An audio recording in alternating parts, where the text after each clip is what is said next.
Patricelli Regan. Hello, I'm Susan Patricelli Regan, host of Connecticut Valley Views. And my guest today is Joe DeLong. He is the Executive Director and CEO of the Connecticut Conference of Municipalities, otherwise known as CCM. It's a pleasure to have you here, Joe. It's great to be back, Susan. Thank you. I always enjoy our conversations. Great. All right, as a previous guest, please once again, just give us a background on you, your career, and your public service. Well, my career is quite an interesting one. I always tell people if you wanted to find something odd, I'm probably the only person in the history of this country that went from running upscale salon and spas to running jails and prisons overnight. So that's a stretch. Yeah, so that was unique. But you know, I grew up in a public service type environment, public service family. My grandfather was a local elected official for years. My grandparents lived right next door to my parents, so they were the ones who got me off to school in the morning. And it was not uncommon for me to get up and come downstairs and there to be a congressman or a U.S. senator or somebody like that sitting in the living room. It was wonderful, you know, and I just, I always to this day, and by the way, back then, it didn't matter what party they were in either. You know what I mean? They all, you know, just communicated in a very collaborative way. So it was a wonderful experience. I would end up on the golf course with these folks when I was barely old enough to carry clubs, and I got away from it. When I went away to college and I got out and I got into some private sector work and was enjoying what I was doing and was traveling all over the U.S. and Canada. And my grandfather, my very political grandfather, passed away. And when I came back for his funeral, there was actually somebody who was running for the state legislature who was at his funeral standing out in front of the funeral home and handing out election cards. Oh, okay. And it infuriated me, and I went to the county courthouse and filed to run against him. Yes. And that was the start of it. You know, I was in my 20s, didn't know how long I would be there. It wasn't in the plans. Very quickly, I rose to the rank of majority leader, the youngest in the state's history of the state of West Virginia. And then got out, went back in the private sector, and the now U.S. Senator Joe Manchin became governor and asked me to come back and work in his administration. And in one form or another, since then, I've been in the public or public-private sector combined, the quasi-public-private sector ever since. Okay. So now, how did that lead to your current position? I mean, now, actually, give us some history on how CCM was formed, when it was formed, how long it's been around. Yeah. So CCM and how it was formed and how long it's been around had a lot to do with me ending up here. CCM was formed in 1966 with 16 towns. We're actually one of the youngest municipal leagues in the country. There's 49 municipal leagues. Hawaii doesn't have one, but there's 49 municipal leagues, some of them over 100 years old. But CCM was formed in 1966. At that time, mayor was Dick Lee in New Haven, who created CCM. There were 16 towns in it. And it just grew to the vast variety of services that we create now. But one of the things that really attracted me to CCM is I started a family a little later in life. And so when you start a family, you start looking for stability. You know what I mean? You care more about what's going on. Well, and I was willing to bounce from one career opportunity to another and move around, but I wanted more stability to raise my kids. And one day, I was actually running the jails and prisons in West Virginia, and I got a call from a recruiter. And he said to me, "Are you looking?" And I said, "No, I'm not looking, but I'm willing to listen." And he said, "Well, I have two positions that I'd like for you to consider. One's in Raleigh, Durham, North Carolina, and one's in New Haven, Connecticut." And the funny thing was, my response to him was, "Well, you can tell me the one about Raleigh. I'm probably not moving to New Haven." And it was probably 2 months after making that comment to him that I actually had started this job. And it was, he was convincing. But the thing that really, there were two things that attracted me to it. The first thing was obviously the good work, the ability that I thought we had to make a difference in people's lives was appealing. You know, it still is appealing, and I really truly mean that. It's very rewarding. It is rewarding. I'm excited every day to go to work and do the things that we do. But the other thing that really attracted me to it tells you a little bit about this organization. It's been around since 1966. I'm its third executive director. So that job stability, that core stability that seemed to exist within the organization, I thought, well, this is something that I can go in, do some good work, leave a mark, and maybe be here for a while. Everything else I had done to that point was about organizational change. Yes. I came into a problem, I fixed it, left my mark and went on to the next thing. Yeah. Where I saw this as an opportunity to really be in for the long haul. Well, there is an element not only of experience, but the fact is when you're there for that period of time and people see your leadership and accept it, then that gives them stability as well, and it keeps the culture the same, because many times when cultures change, even in corporations, sure, that upsets the whole makeup of what I found at CCM, which has been an evolution in my time there, it wasn't always this way. The organization has always been great for stability, but you can become like a rock and not move and not evolve. We have this great mix now of people with a lot of knowledge, a lot of historical context, a lot of battle scars, and we have a lot of young people, a lot of new people right out of energy. And that has been a great. And our new people don't come in with this pecking order of, all right, you're the new guy, sit there and listen, and maybe one day you'll work your way up to a decision maker. I've had major shifts in the organization be directed by interns. Wow. We've had interns who have come in and said, we really think you need to do this to speak to people differently, or we'd really like to create this program. And I've handed them the reins and said, go do it. Lead me through it. Help me learn.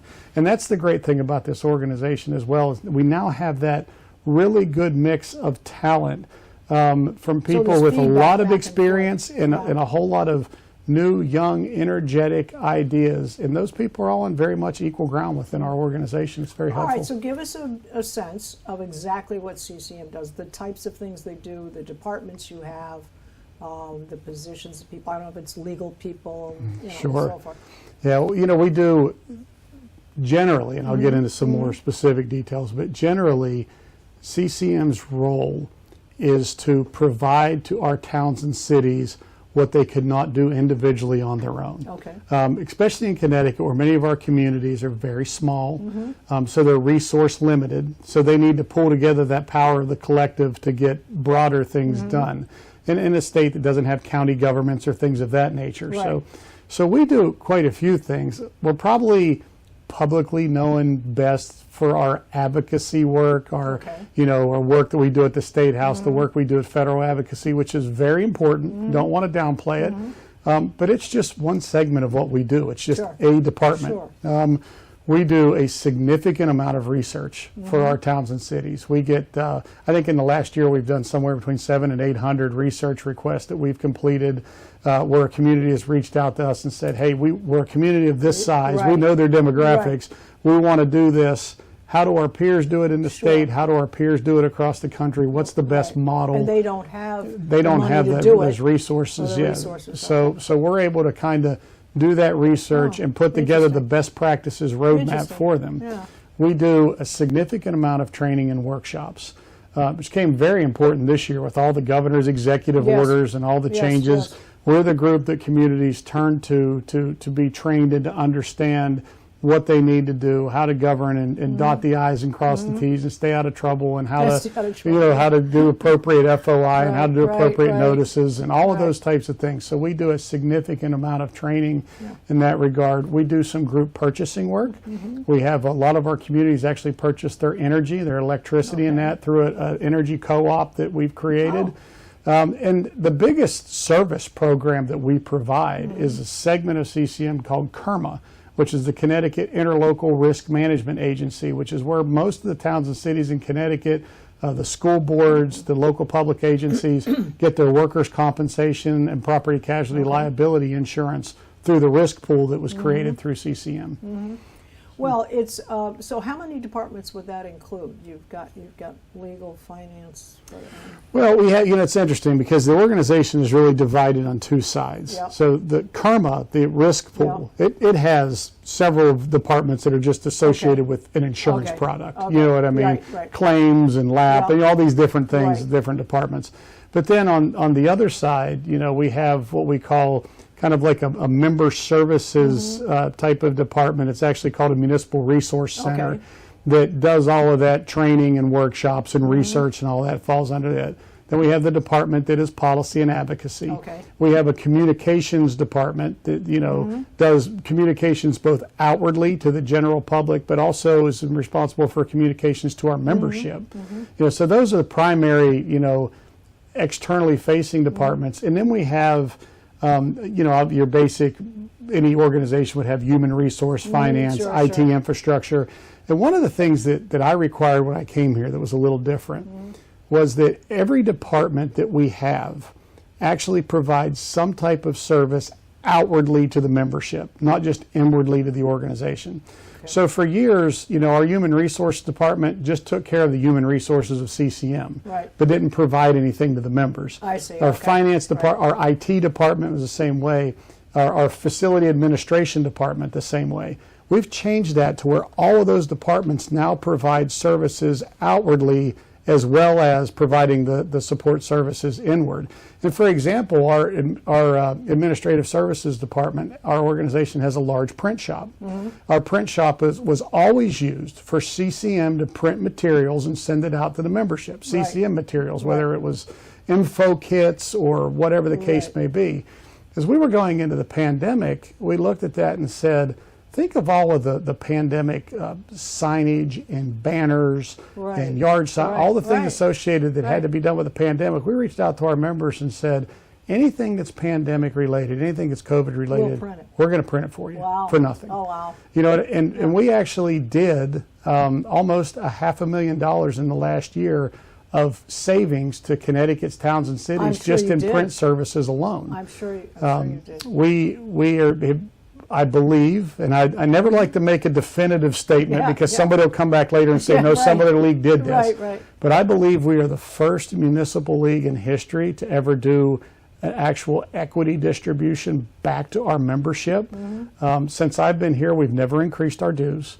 Our dues actually make up. Is that where most of the revenues? Most of it comes from the services that we provide. People paying for additional services. A lot of that's through the insurance pool, but there's also all of the other additional services, group purchasing, those types of things. But this, going into the pandemic, before you had the ARPA relief funds and the CARE Act and all that, we knew towns were going to struggle. We sent back over $1 million equity distribution to the towns and cities across the state. Municipal leagues just don't do that. That's very relevant to the town's budgets. So between that $1 million and the $500,000 in savings from the print shops and just those little core functions are things that we can do. And then obviously the big thing that we did that is becoming more well known is because Connecticut does not have county governments. Usually if there's any federal funding that goes to a county, Connecticut just gets left out of that funding. We don't have an ability to take it.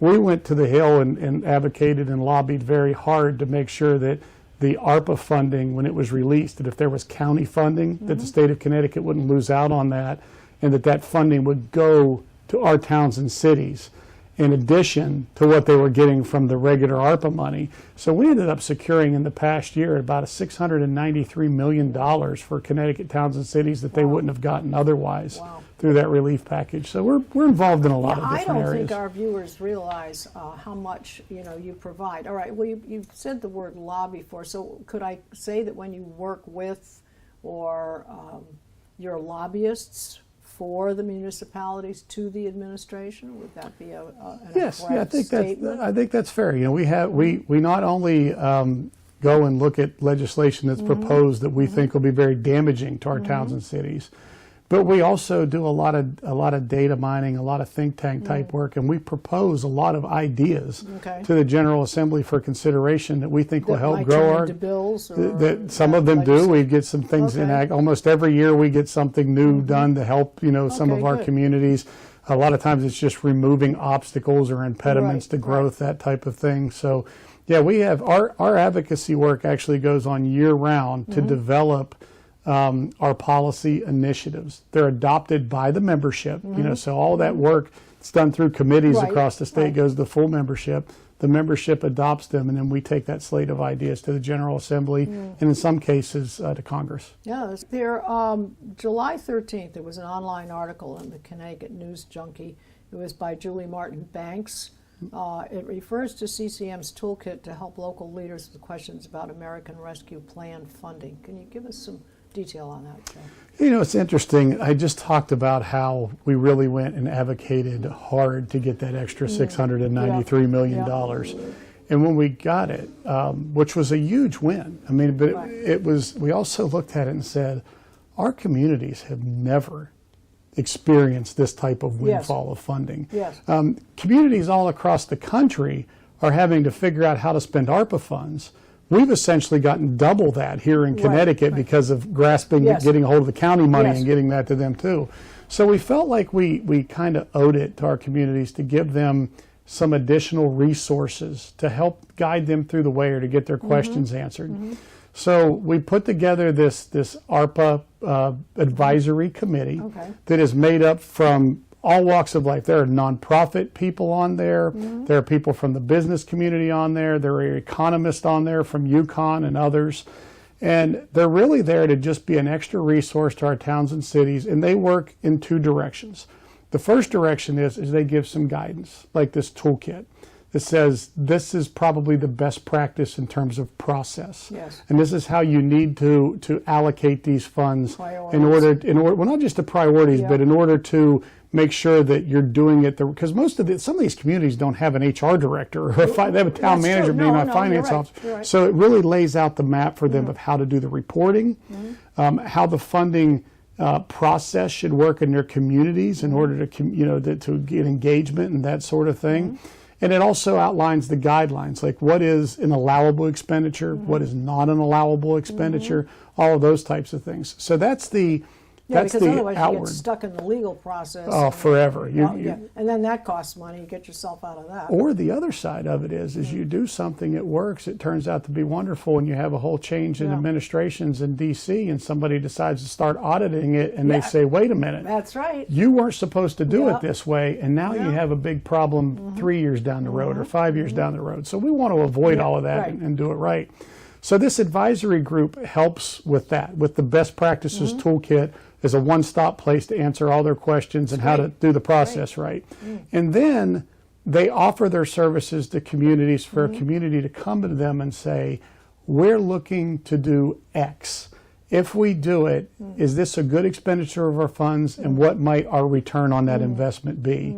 And you have all the experts on this committee who can look at it and say, well, that probably a good idea, or it might be a good idea, but you need to do it this way, or they can give them all that expertise onto how these things might work. And it's unique because when we talk about Connecticut's so parochial. We all know how parochial we are. Well, when you talk about the county funding that we secured for these towns, it's great that we secured it, but you have to understand that because this money was intended in other states for counties, that some of these communities that are used to being very parochial need to start looking at that pot of money and figure out how they can expend it on a more regional basis to help the region. And so we can play a role in that as well, and so can our councils of government across the state, the different COGs, where our communities can go through the COG, and the COG can kind of work administratively to help pull these communities together and say, okay, maybe it's best with this project if 5 towns do it together and they don't do it alone. Because you're looking from an elevated picture where everybody's always, you only see your trees and forests. You don't see the big picture. So we want to make sure that that we're doing things that are stimulating the economy, that are giving opportunities for growth, for equity, for all of those types of things. But the most important thing, maybe not the most important, but certainly a very important factor, is that towns understand what's sustainable. Because you can do a lot of great things, and then the money runs out, and there's nothing there to support it, and then it all falls apart. And now you've got a problem because maybe you've built your budget on doing it. I was going to say, they build it into the budget. So we start laying people off. Do we eliminate this program that people have become dependent on? So all that has to factor in as well. How do you expend these funds to get the return, but do it in a way that you have sustainability going forward? That's one of the things that I fear the state's not really doing so much right now. It's a little more kid in the candy store. Let's look good right now, and we'll figure out the other problems later. but we're really trying to help guide our towns into making sure that their decisions are long lasting. Okay, so when you have your members, who is the representative from the town, generally speaking? Is it the mayor? Is it the first selectman? It's a great question. Town manager? It is the town CEO. Okay. So it's all of those things. The guy who calls you know, okay, yeah. calls So the it's shots. in some cases it's the mayor, in some cases it is the town manager, in some cases it's the first selectman. But the municipal CEO is the voting voice for the individual community. Okay. Yeah. And that's pretty much defined by their charters. Yeah, very, very interesting. All right, objectives going forward we've got 21, we've only got a few months left, 22 is we're facing. What are have you got some major objectives in mind? Yeah, I mean, they're heavy lifts. Some of them, the first one is property tax reform. And if you had asked somebody in 1966 sitting here what their major objective was, they would have said property tax reform, you know. Yeah. Everybody talks about it, everybody runs on it, nobody does anything about it. Right. But, you know, we continue to put out reports and advocate for major reform and changes as to how we fund and deliver services, and they go together. You get a segment of legislators who are with you on how to deliver services more effectively and efficiently. You get a segment there saying how to fund differently, but to try to get the two ends together to understand that, you know, government in a lot of ways, or municipalities work like a three-legged stool. Yes. If you do two and not the other, everything falls over. And those three legs are obviously, you know, the cost containment, the sharing of services, and then the funding of services. And too many times at the state level, people want to talk to you about one that they're interested in, not the other. So that's a huge priority for us. Even things like eliminating the car tax, but doing it the right way. Right. You know, these guys will come in and say, I don't like the car tax, I'll just introduce a bill to eliminate the car tax, but then they won't say, well, what are we going to do? What's going to be the impact of that if we don't reform how we deliver services or how we collect the money? And then it's like, that conversation's too deep for me, I don't want to do it. So that's a big driver for us. The other thing, Susan, that's huge for us, and we're, you know, sometimes you feel like you're just out in the middle of nowhere screaming in a forest and nobody's listening. But the other big issue for us is the state's unfunded liabilities and the pension problems.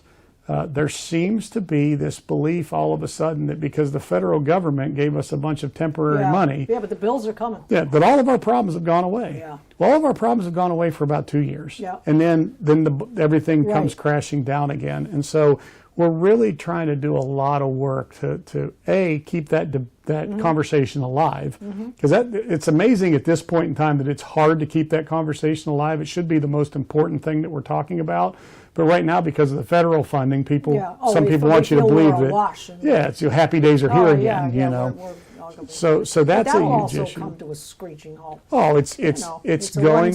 It's one of your one-time things. It's going to crash down. The reality is that our pension liability situation in the state of Connecticut is not sustainable, and it is going to come crashing down really hard. It's only a matter of a few years. And what happens then, first you have the ARPA money is spent, it's gone. Yes. You know, it's been, and now, so you have, the state has already built some things into the budget, new line items with that ARPA funding. Sure. So now you got to figure out what to do with those things. Well, your deficit is continuing to climb if you don't deal with that. Right. You end up with some really archaic things. Now you start doing things like cutting municipal aid. But what does that do? That jacks the property taxes up and makes us even more business unfriendly. Correct. So, you know, to me, when we go into legislative sessions, even if you don't come up with the solution, because I'm not saying the solutions are easy, but even if you don't come up with a solution, you have to be having the conversation. And we're not even having the conversation right now, but and you've got to that really face up scares to me. what's coming. I mean, if you're not going to prepare for the storm, you've been told by the weather guy it's coming. If you don't back down the hatches, you're going to get blown away. We're a little different here, though. The storm clouds can come in, the thunder and lightning can be in the distance, and we have some elected officials that'll tell you how sunny they've made everything. You know, so that's one of the things that's a big priority for us, is to continue to drive that discussion. Our time is going by quickly, but I did want to just touch on very quickly. Soaring home sales leave reevaluation questions. This was another article. It was in the Connecticut News Junkie. Just touch on that for a minute. It's a huge issue in Connecticut because we have such an undiversified revenue stream for local governments. And again, I don't want to make it all about the revenue Yeah. because it's also the delivery side and all that as yeah, well. But the bottom line's Yeah. But what happens here is when home sale prices go up or automobile values go up, in a lot of places you're going to see an uptick, but you don't really feel it because it's only a small percentage of the local revenues are collected from that category, so it's not a big hit. Yes. But because we are so property tax over-reliant in Connecticut, those changes are huge swings to people's bottom line and holding their households together. And my concern is, yeah, it's great that we have people coming in from New York and Boston and all that, wanting more of a suburban life and are buying up property. But what about the retired senior who's just trying to hang on and live in their house? Stuck here, fixed income. Maybe not stuck as much as maybe wants to die in their home. Yeah, you know, true, this with is their where I've family been. around them. Yeah, exactly. This is my home my whole life, and I don't want to leave it. Right. And all of a sudden, they start getting their tax bills start going up, 20 or 30% because of the reval process. It's a real issue, and the General Assembly really needs to tackle. Like I said, we've been talking about it for decades. So. Well, it's got to get readdressed because along with that, we've had the rezoning as well, which is going to have some, because they're looking for low-income housing. And where is that, just very quickly, Joe, do you know where that is now about the rezoning, and can the towns remain in charge of their own properties, as it were? Yeah, you know, it's first of all, you have to get back to this original misnomer that Connecticut's a home rule state. Right. Connecticut's not a home rule state. Home rule states, towns and cities can do anything they want unless it's expressly prohibited. Yes. In Connecticut, a town or city can't do anything they want unless it is expressly permitted. Yes. So that's the first thing, to understand that difference. Interpreting the law. We'll talk about, we defend home rule, and I said, that's like me defending my six-pack abs. I never had them, so how do I defend them? You know what I mean? But so one of the things we have to understand is this: there is a whole race equity component of this, but there's also a workforce housing component of it as well. I know I spent some time in New Canaan before the pandemic, and was at a community meeting, and all the business leaders there were talking about how they were having trouble. They wanted a new train station stop put in because they were having too much trouble getting people to come in and work at their stores because they didn't have any workforce. Right. And some of them were saying, I'm going to have to shut down if I don't find a workforce because the people who lived in the community didn't work at the level of businesses. So there's a balance that has to be found there that's not only about race equity, but it's also about economic growth. Well, I want our viewers to be able to follow. I think we've regained their interest in this because you are so supportive of our communities in Connecticut and critical, really critical to the fiscal and I think quality of life in Connecticut. We hope so. So your website is ccm-ct.org. So I want to thank you very much, Joe, for your time today, the explanations that go through. I really appreciate it. You got it, Susan. Thank you. And to all of our viewers, please remember you can see all of our shows on ctvalleyviews.com. This is Susan Patricelli Regan. Thank you for joining me today.